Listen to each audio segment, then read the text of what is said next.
Over the past 48 hours or so, the Secretary General has been in touch with a number of regional leaders. Just a few minutes ago, he spoke by phone with His Highness Sheikh Tamim bin Hamad Al Thani, the Emir of the State of Qatar. The Secretary General reiterated his condemnation of the recent attacks against Qatar, which is in violation of the country's sovereignty and territorial integrity. He also reaffirmed Qatar's role as a strong and valued partner of the United Nations. The Secretary General and the Emir discussed the situation in the region and the urgent need to end the current military escalation and a return to dialogue in the interest of regional stability. Over the weekend, he also spoke with the Foreign Minister of the Sultanate of Oman, His Excellency Badr bin Hamad Al Busaidi. The Secretary General praised Oman for its efforts on mediating a peaceful negotiations and reiterated his condemnation of the attacks against Iran and the Iranian attacks on Gulf countries. The Secretary General and the Foreign Minister both expressed concern about the risk posed by this war for the region. The Secretary General also over the weekend had a number of conversations with ambassadors from the Gulf Cooperation Council that we are trying to keep on the front burner. As far as the situation on the ground, the position expressed by the Secretary General on Saturday in the Security Council remains very much valid. What is needed now in the region more than anything is a way out. To that end, the Secretary General again calls for de-escalation, an immediate cessation of hostilities, and genuine dialogue and negotiations in line with the Charter of the United Nations.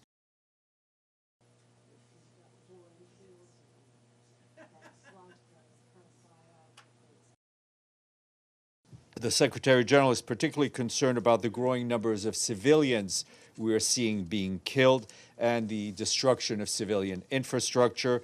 International humanitarian law is clear. Civilians must be protected at all times, and civilian infrastructure must be protected as well. We're already talking about a humanitarian. The expansion of attacks to countries that were not involved in the initial attack is, according to the Secretary General, particularly worrying, whether we're talking about Gulf countries, Jordan, Syria, or Lebanon. In Lebanon, where we have both a political and peacekeeping presence, tensions are also rising. We're seriously concerned about the exchange of fire across the Blue Line. The situation on the ground is evolving rapidly, and we're monitoring developments closely. We're also aware that of the strikes aimed at Israel claimed by Hezbollah and the Israeli strikes that have reportedly resulted in 31 fatalities and many more injured north of the Blue Line in Lebanon. We urge utmost restraint and call on the parties to uphold the cessation of hostilities agreement. Turning to the situation in Gaza, our UNIFIL peacekeepers there are remaining in position despite the challenging circumstances.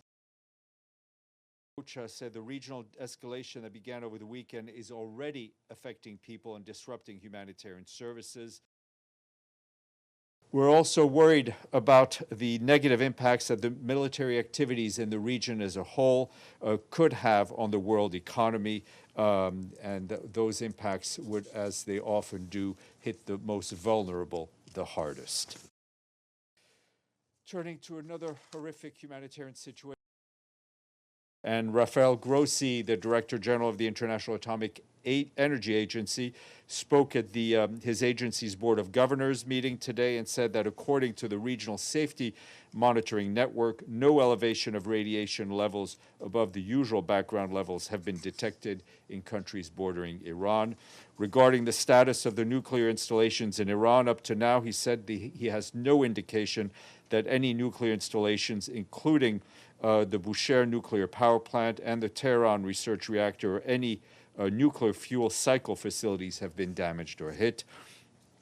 Mr. Grossi reiterated his call on the parties to exercise maximum restraint and avoid further escalation. He said the lasting solution to this long-existing discord lies in the diplomatic table, and that IAEA will be there ready to play its indispensable part whenever and wherever it is called. Is the United Nations aware of any ongoing diplomatic efforts to end the war? We're not aware of any direct talks between the United States and the Islamic Republic of Iran. We all know, I mean, I think you've seen the public comments by Oman. We would like to see a return to the table and a return to diplomacy.